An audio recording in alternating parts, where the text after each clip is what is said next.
과거에는 어머니 뱃속에서 자라는 아기를 직접 볼 수 없었습니다. 현대의 의학이 발달한 지금은 초음파를 통해서 아기의 얼굴을 정확하게 볼 수 있죠. 지금은 그 아기의 얼굴이 태어났을 때 정말 똑같다는 것을 알 수가 있단 말이죠. 그리고 아기가 그 안에서 어떻게 움직이고 있는지 성장 과정도 다 볼 수가 있습니다. 그리고 더 놀라운 것은 어머니와 전혀 다른 혈액형을 가진 아기가 아무 이상 없이 뱃속에서 자라고 있다는 거예요. 그리고 더 놀라운 것은 탯줄을 통해서 공급되는 그 영양분을 가지고 뼈가 자라고 있다는 것입니다. 이것은 하나님만 하실 수 있는 일인데 이렇게 놀라운 은혜 가운데 태어난 분이 바로 여러분입니다. 어떤 환경에서 태어났든 모든 생명은 소중하다 말이죠. 세상에 태어났다는 자체가 축복이고 기적입니다. 물론 태어난 아기들은 외모도 달라요. 그리고 키도 크고 키도 작지요. 저처럼 발판을 해야만 여기 설 수도 있고 막 이 천장에 달 정도로 큰 친구들도 있습니다. 전혀 다른 환경에서 살기도 합니다. 하지만 태어난 순간부터 죽음을 향해서 가는 과정은 모두가 동일합니다. 아담의 후손으로 태어난 사람들은 원치 않아도 죄인일 수밖에 없기 때문에 그 죄를 탕감해 주실 그리스도를 반드시 영접해야만 합니다. 이것이 하나님의 법이기 때문에 모든 사람들은 보혈을 통해서 원죄를 사함받아야만 돼요. 그러니까 이 법에 순종해야만 합니다. 그래서 어둠에 갇혀있는 영혼들에게 하나님의 법을 가르치고 진리를 전하는 것은 먼저 부름을 받은 성도들의 책임이라 말이죠.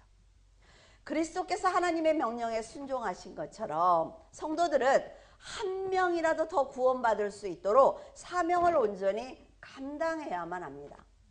여러분은 지금까지 몇 명에게 복음을 전하셨습니까?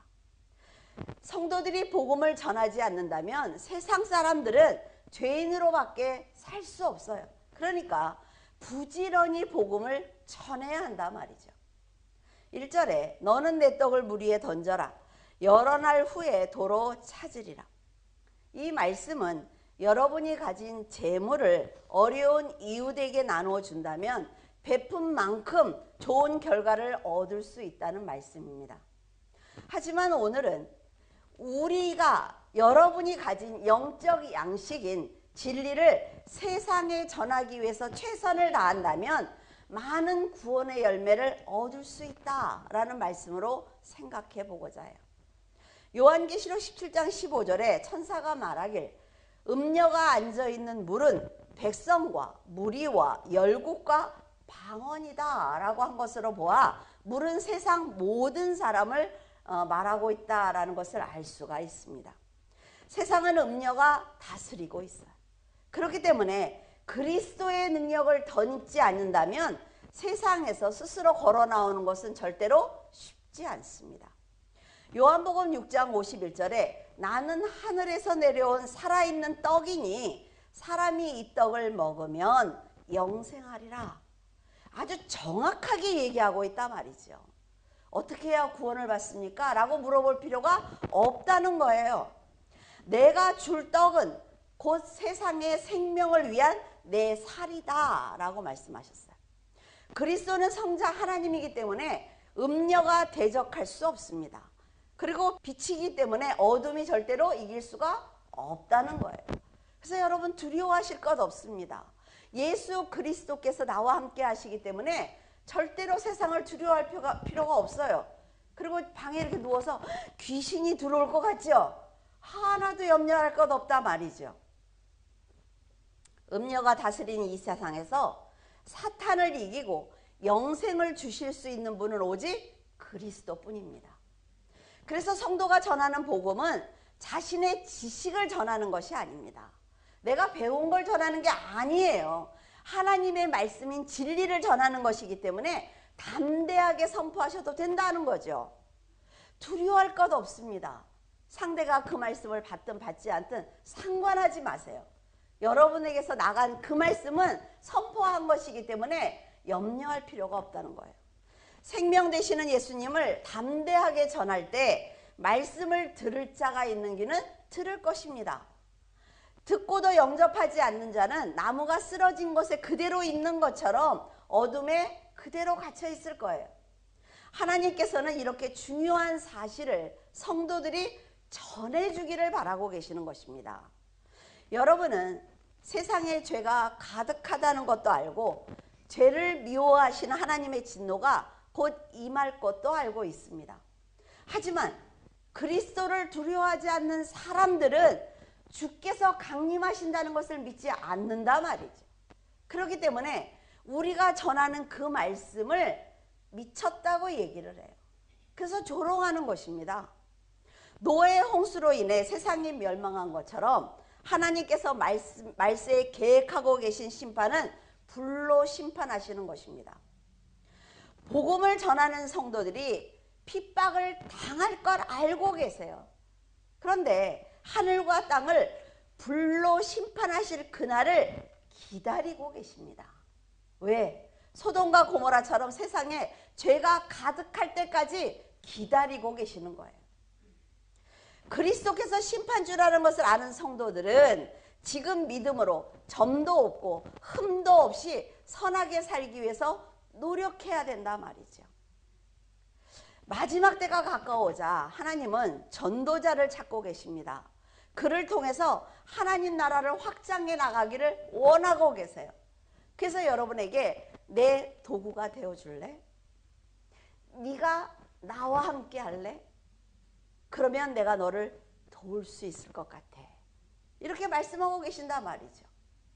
여러분이 부지런히 복음의 떡을 세상에 던진다면 하나님께서는 성령 충만을 분명하게 누리게 하실 것입니다.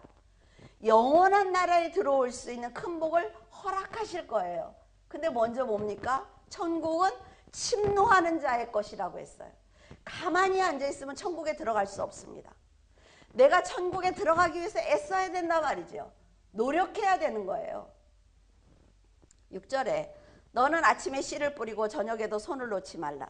이것이 잘 될는지 저것이 잘 될는지 혹 둘이 다 잘 될는지 알지 못함이니라. 저는 가끔 성도들이 두 가지 중에 한 가지를 선택해야 되는데 어떤 것이 하나님의 뜻이냐는 질문을 받고는 합니다. 제가 만약에 이걸 선택하면 하나님께 혼나지 않을까요? 이런 질문을 받고는 해요. 자신의 선택이 하나님이 원하시는 길이 아니면 어떡하냐는 거죠. 이런 얘기를 들을 때마다 아직도 하나님을 잘 모르고 있구나. 내가 아직도 말씀을 잘 못 전하고 있네 라는 생각을 하고는 합니다. 하나님께서는 여러분의 길을 정해놓고 그 길로 가지 않으면 책망하시거나 그 길을 선택했기 때문에 실패하도록 역사하시는 분이 아니라는 것입니다. 물론 신앙은요, 정해진 길로 가야 합니다. 이건 지금 세상의 문제를 얘기하는 거예요. 세상의 문제는 매 순간 여러분이 선한 선택을 하면서 자신이 결정하는 것입니다. 그러나 여러분이 선택하는 데는 조건이 있어요. 그것은 진리로 판단해야 합니다. 그리고 우선순위가 무엇인지 생각해야 돼요. 선한 삶을 사는데 이 일이 방해가 되지 않아야 합니다. 아시겠어요? 꼭 외우셔야 돼요. 여러분이 선택한 것을 책임지기 위해서 아침부터 부지런히 일하고 저녁에는 노력하기를 쉬지 않는다면 그 선택은 옳은 결정이 될 것입니다. 아이들이 그러죠. 이과를 갈까 문과를 갈까. 그것만 정하면 뭐해. 열심히 해야지. 내가 이과를 정했으면 열심히 해야지요. 그 결정이 옳게 되기 위해서는 그래야 된다 말이죠. 그런데 이것은요, 당장 되는 것이 아닙니다. 시간이 걸려요. 경험이 쌓여야 돼요. 그러니까 어린 청년들이 와서 물어볼 때는 도와줍니다. 왜? 나는 경험이 있으니까. 그러나 수십 년을 교회를 다니고도 아직도 그런 질문을 한다면 곤란하다 말이죠. 여러분이 믿음 안에서 선택한 그 일이 죄된 일이 아니면 여러분이 노력한 만큼 어때요? 지식이 쌓이게 될 것입니다. 그리고 실패한다고 해도 아주 좋은 경험이 된다 말이죠. 하나님께서는 여러분이 충분히 고민한 다음에 길을 선택했을 때 그 길을 도와주십니다. 우리도 자녀가 충분히 고민한 다음에 조금 부족하더라도 그 아이가 그 길을 가겠다 그러면 어때? 부모는 도와줄 준비를 해요. 하나님께서는요, 여러분이 선택한 그 부분이 조금 부족하다고 느끼면 가는 길에 다른 방향을 제시하십니다. 이 길은 어때? 이런 생각은 해봤어? 라는 마음을 주세요. 그리고 돕는 사람을 붙여주셔요. 하나님이 하시는 일이에요. 선택은 하나님께서 해주시는 것이 아니라 여러분이 선택한 일을 잘 할 수 있도록 도와주시는 것입니다. 그래서 여러분 스스로 실패하지 않도록 아침과 저녁에 열심히 노력할 필요가 있습니다. 물론 여러분의 선택이 생각대로 되지 않을 때도 있어요. 내가 이 길이 정말 내가 잘할 수 있는 길이고 이게 확실하다고 생각을 해서 갔는데 잘 안 될 때가 있습니다. 분명히. 이게 세상의 일이지요. 이럴 때는 하나님께 매달려 기도하는 것입니다. 그러면 지혜로 알려주시기도 하고 더 나은 환경으로 옮겨주시기도 해요. 세상 일과 달리 영혼 구원은 온전히 하나님의 주권입니다. 그렇기 때문에 상대가 여러분의 생각처럼 그리스도를 영접하지 않는다고 실망할 것 없다 말이죠. 그리고 포기할 필요도 없어요.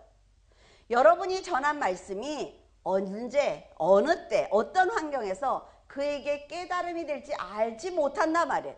그러니까 진심을 다해서 전하는 것이 필요한 것입니다. 아침에 심은 복음의 씨가 뿌리를 내리기를 간절히 기도하면서 정성껏 돌본다면 하나님께서는 여러분의 기도에 분명히 응답을 하실 것입니다. 죄인으로 태어난 사람들은 쓰러진 나무처럼 그 자리를 떠날 수가 없어요. 내가 일어나고 싶어도 일어나지지 않는다 말이죠. 내가 밝은 빛으로 나가고 싶어도 나가지지 않아요. 왜? 죄인으로 태어나서 안 보인단 말이에요. 앞이. 성도가 그들에게 생명 되신 예수 그리스도를 전해서 사망에서 생명으로 옮겨주지 않으면 그들은 영벌을 받을 수밖에 없습니다. 물론 세상이 전부인 줄 알고 사는 사람을 하나님의 백성으로 인도하는 것은 여러분 결코 쉽지 않습니다. 여러분 전도할 때 쉬워요? 이렇게 딱 하나님을 하니까 오 할렐루야 그러면 막 따라와요? 안 그래요. 근데 제일 말 안 듣는 사람이 누구예요? 내 남편, 내 아내. 정말 힘들죠. 그러니까 빛과 소금의 역할을 감당해야 되는데 그게 잘 안 된단 말이에요.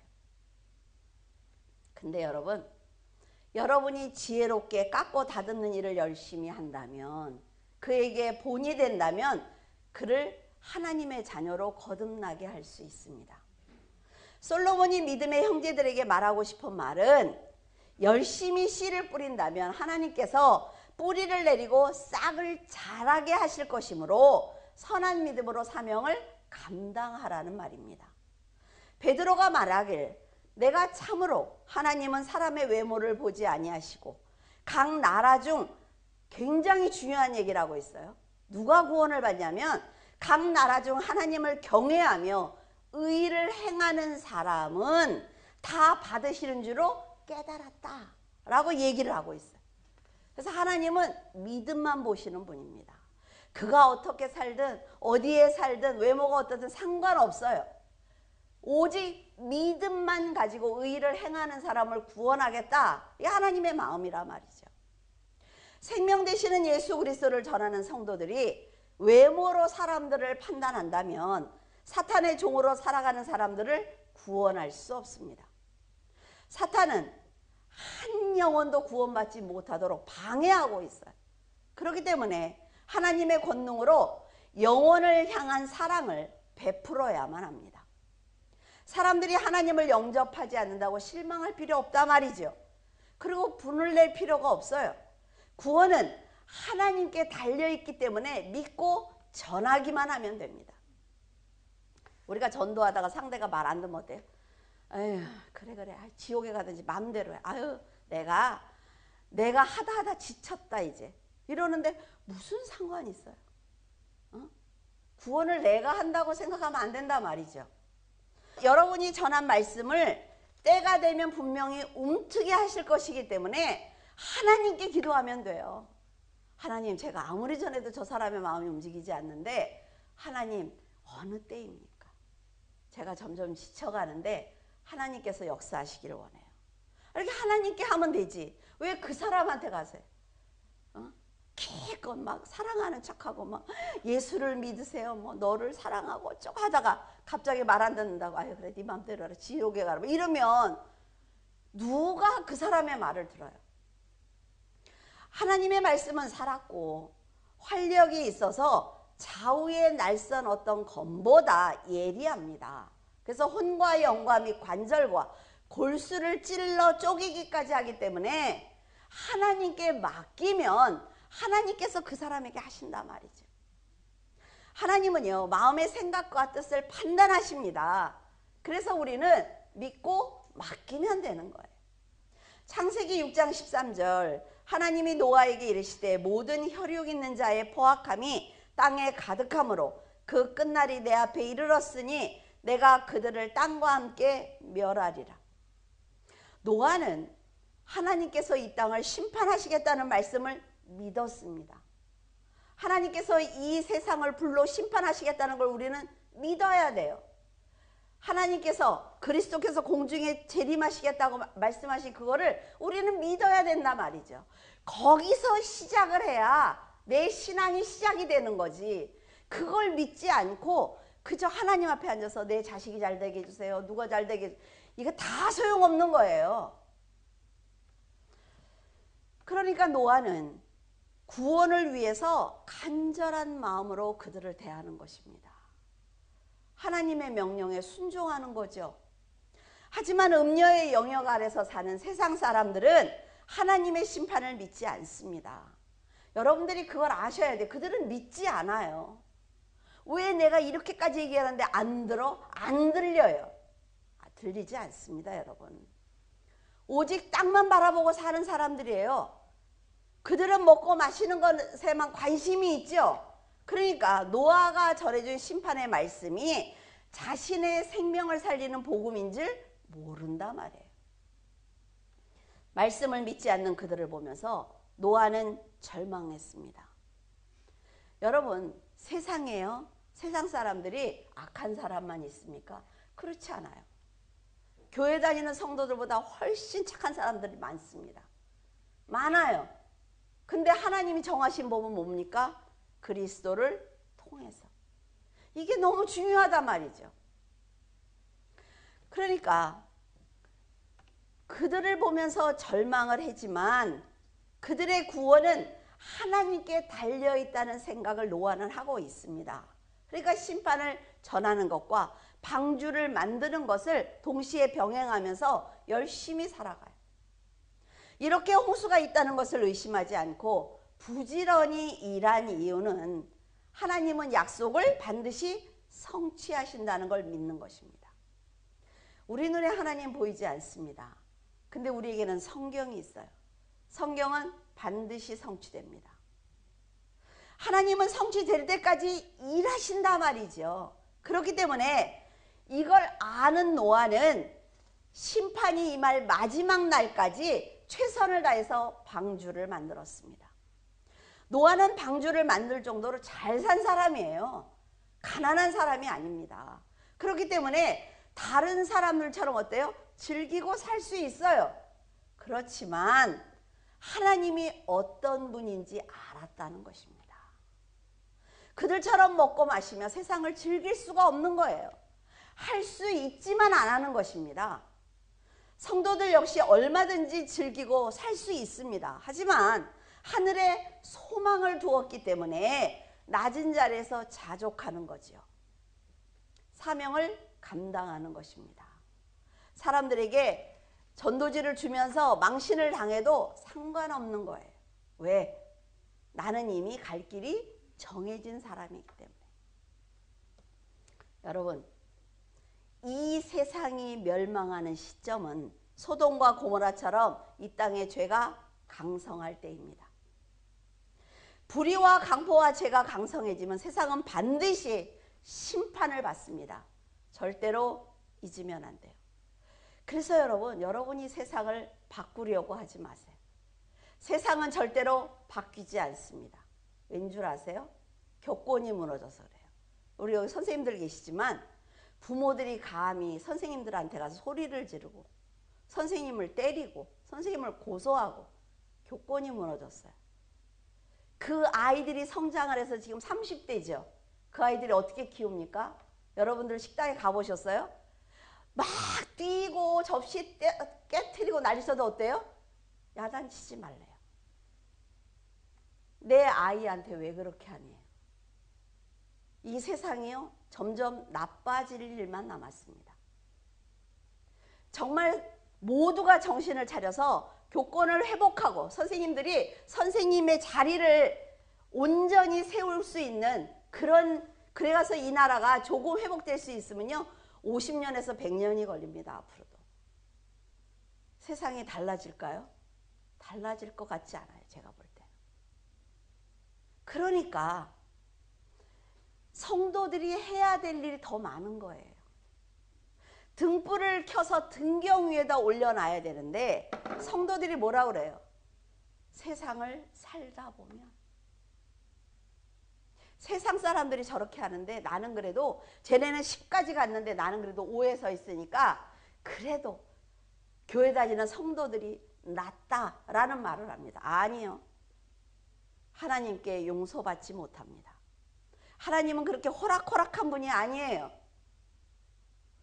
구름에 비가 가득하면 땅에 쏟아지는 것처럼 이 법칙은 절대로 변하지 않는다 말이에요. 세상을 살다 보면 어쩔 수 없이 겪어야 하는 재앙도 분명히 있습니다. 그리고 생각지 못한 좋은 일을 만나기도 해요. 나무가 쓰러진 곳에 그대로 있을 수밖에 없는 것처럼 하나님의 보호를 받지 못하면 죄의 자리에서 어쩔 수 없이 그 재앙을 받을 수밖에 없다는 거예요. 사람은요 내일 일을 알 수 없습니다. 그렇게 연약한 자들이에요. 그러니까 지금 다 점쟁이들한테 몰려가고 있죠. 여러분이 가진 재물과 은혜와 진리를 지금 흩어 구제하면서 하나님의 말씀대로 살기 위해서 노력해야만 우리들의 신앙도 회복될 수가 있습니다. 하나님의 나라를 소망한다면 세상이 바뀌기를 바라지 말고 먼저 성령의 권능을 받고 하나님과 형제를 사랑하시기 바랍니다. 그리고 땅끝까지 복음을 전하기 위해서 노력하셔야 돼요. 복음은 딴 사람이 전하는 게 아니에요.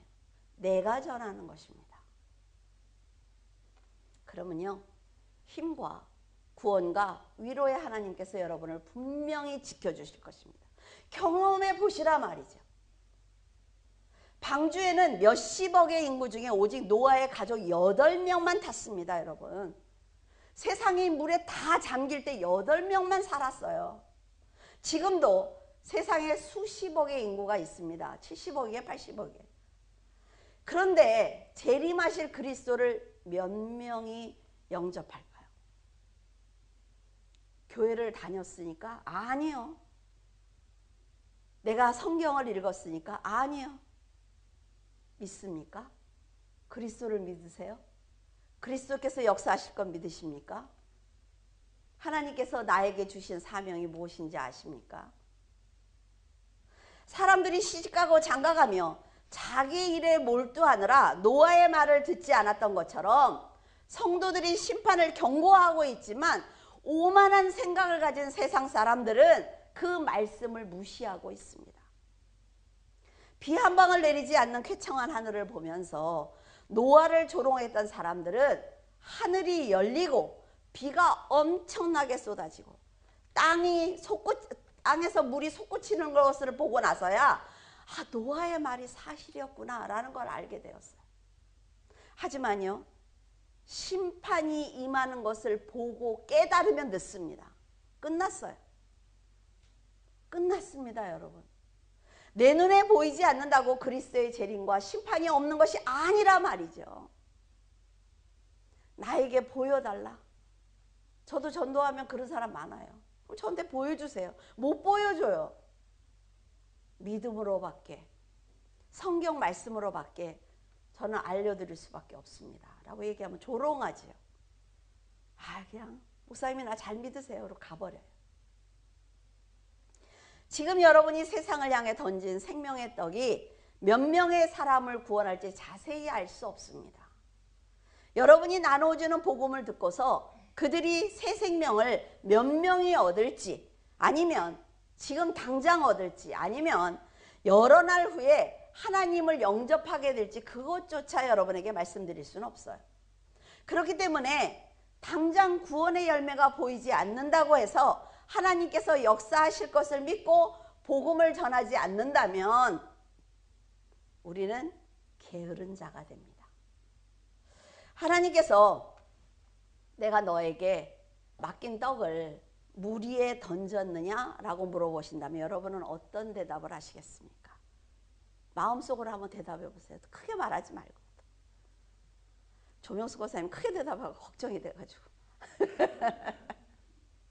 하나님께서 내가 너에게 맡긴 말씀의 씨앗을 사람들의 심령에 뿌렸느냐라고 물어보시면 어떻게 대답을 하시겠습니까? 내 식구 말고, 내 식구 말고. 씨앗을 자라게 하는 것은 하나님이지만 그 씨앗을 땅에 심는 것은 바로 성도들이 해야 될 사명입니다. 좋은 씨앗을 사람의 마음에 심었을 때 그 씨앗은 분명히 우미 틉니다. 뿌리를 내리죠. 그래서 여러분이 진리의 말씀을 가지고 있어야만 좋은 씨를 뿌릴 수 있다는 거예요. 그래서 말씀을 가르치는 것입니다. 여러분들이 좋은 씨를 가지고 있으라고, 좋은 길을 선택하라고, 그래서 말씀만 가르치는 거예요. 근데 교회를 나갈 때 그분들은 꼭 그 얘기를 합니다. 물줄기 교회만 말씀이 있습니까? 저는 한 번도 물줄기 교회만 말씀이 있다는 말씀을 드린 적이 없어요. 다른 교회 목사님들은 말씀 안 전합니까? 전하세요. 왜 안 전해? 물줄기 교회 성도들에게 최선을 다해서 진리만 가르치는 거예요. 근데 그렇게 얘기들을 하고 나가요. 거의 그래요. 왜 그럴까요? 그럴 때 제가 화가 날까요? 아니요. 말씀을 올바로 가르치고 있었구나. 여러분들이 하나님의 말씀을 가지고 있어야 선택을 할 수가 있어요. 두 가지 중에 한 가지를. 여러분이 말씀을 가지고 있어야 누가 툭 쳐서 성경을 물어봐도 대답할 수가 있습니다. 그래서 말씀만 가르치는 거예요. 7절에서 8절.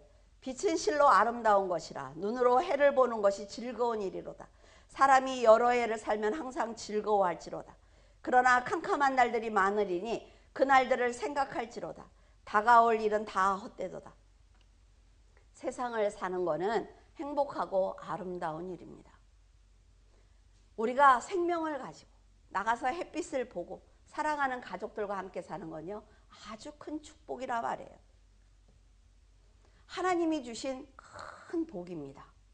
유한한 세상에서 사랑하는 가족들과 사는 것도 얼마나 모두가 부러워하는 이런 큰 축복인데, 천국에서 왕 대신 그리스도와 구원받은 형제들과 함께 하나님을 경배하며 평안을 누리는 삶은 아주 놀라운 복입니다. 세상에 살면서 가족들과 행복을 누리고 영원한 나라를 소망하면서 살아가는 우리 성도들은 그래서 아주 특별한 사람들이에요. 특권을 가진 사람들입니다. 자부심을 가지셔도 된단 말이죠. 그거 돈이 조금 없다고 하나님도 버리고 마음의 기쁨도 다 버려버리고 그렇게 살면 안 돼요. 창세기 1장 3절에서 4절. 하나님이 이르시되 빛이 있으라 하시니 빛이 있었고 빛이 하나님이 보시기에 좋았더라. 하나님이 빛과 어둠을 나누사. 하나님께서 천지를 창조하실 때 가장 먼저 빛을 만드셨습니다. 혼돈하고 공허하며 흑암이 깊음에 있었던 이 땅에, 여러분의 심령에 이 빛이 비추자 칠흑과 같이 어두웠던 큰 흑암이 순식간에 물러가는 거예요. 여러분의 가정에 어려움이 있습니까? 하나님을 모셔드리세요. 그래서 그 하나님과 동행하세요. 그러면 그 문제는 문제가 아니에요. 하나님께서는 스스로 계신 분이기 때문에 흑암도 빛도 전혀 상관이 없는데 왜 빛을 먼저 만드셨을까요? 그것은 여섯째 날에 흙으로 창조하신 사람을 위해서입니다. 사람을 흙으로 만들었다는 것을 믿지 못하는 사람들은 성경을 비난하지요. 그래서 과학자들이 성경이 잘못됐다는 걸 연구하다가 영접하는 사람들이 굉장히 많아요. 흙과 사람을 구성하는 원소가 동일하다는 걸 과학적으로 밝혀냈습니다. 그래서 EBS에서 이 사실을 방송하기도 했어요. 흙으로 만들어진 사람은 빛이 없으면 한 치 앞도 볼 수가 없습니다. 그래서 사람을 위해서 가장 먼저 빛을 창조하시는 섬세함을 보이신 거예요. 이 빛으로 인해 빛과 어둠이 나누어지게 된 것입니다. 요한복음 8장 12절에 예수께서 또 말씀하여 이르시되 나는 세상의 빛이니 나를 따르는 자는 어둠에 다니지 아니하고 생명의 빛을 얻으리라. 성경에 답이 다 있습니다, 여러분. 예수님께서 나는 빛이니 나를 따르는 자는 어둠에 다니지 않는다. 이 말씀이 어때요? 첫째 날 창조하신 빛을 연상하게 하죠. 첫째 날 창조하신 빛으로 말미암아 우주가 질서를 회복했습니다. 빛 대신 예수님께서 성육신 하심으로 영적 질서가 회복되게 된 거예요. 이사야 9장 2절에 보면 이사야는 훗날 오실 그리스도에 대해서 예언하고 있습니다. 흑암에 행하던 백성이 큰 빛을 보고 사망의 그늘진 땅에 거주하던 자에게 빛이 비쳤다라고 말하고 있습니다. 땅이 혼돈하고 공허하며 흑암이 깊음 위에 있었던 그때 빛을 창조하신 것처럼 사탄에게 고통받던 백성들에게 큰 영광의 빛으로 예수님이 임하신 거예요. 그래서 예수님을 영접하면 사망이 없습니다, 여러분. 절대로 둘째 사망을 맞이하지 않아요. 태양이 뜨고 지는 것에 따라 밤과 낮이 달라지는 것처럼 영적으로 보면 그리스도를 영접한 자는 낮에 사는 것처럼 환한 곳에서 삶을 살아가요. 그러나 거절한 자는 밤과 같이 어두운 삶을 살게 되는 것입니다. 내 마음대로 살아도 두려움이 없어요. 왜? 죄가 안 보이니까. 근데 여러분들은 그렇지 않잖아요. 그렇죠? 내가 거울을 보는 것처럼 내가 어떤 행동을 했는지 이런 작은 티도 다 보인단 말이죠. 그래서 그리스도를 먼저 영접한 성도들이 흑암의 세상을 향해 등불을 비추지 않는다면 앞을 볼 수 없는 그들은 한 발도 뗄 수가 없습니다. 성도들이 긍휼히 여기는 마음으로 어둠에 있는 사람들의 손을 잡아준다면 그들은 분명히 사망에서 나올 수가 있어요. 9절에 청년이 어린 때를 즐거워하며 청년의 날을 마음에 기뻐하여 마음에 원하는 길과 눈이 보는 대로 쫓아 행한다면 하나님께서는 이 모든 일로 인해 심판하신다라고 말하고 있습니다.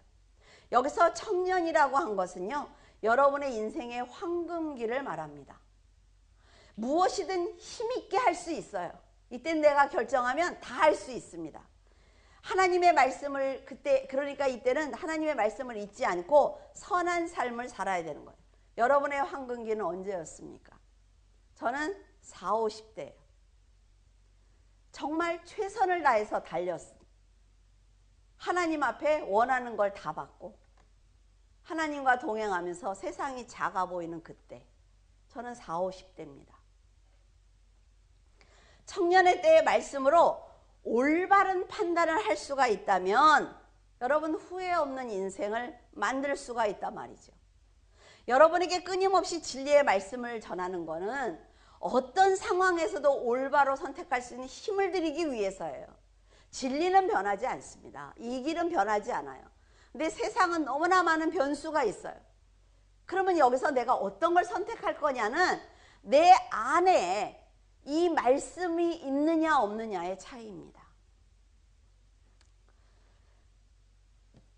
잠언 3천을 말했던 솔로몬이 청년 때에 하나님의 명령에 순종하지 않았습니다.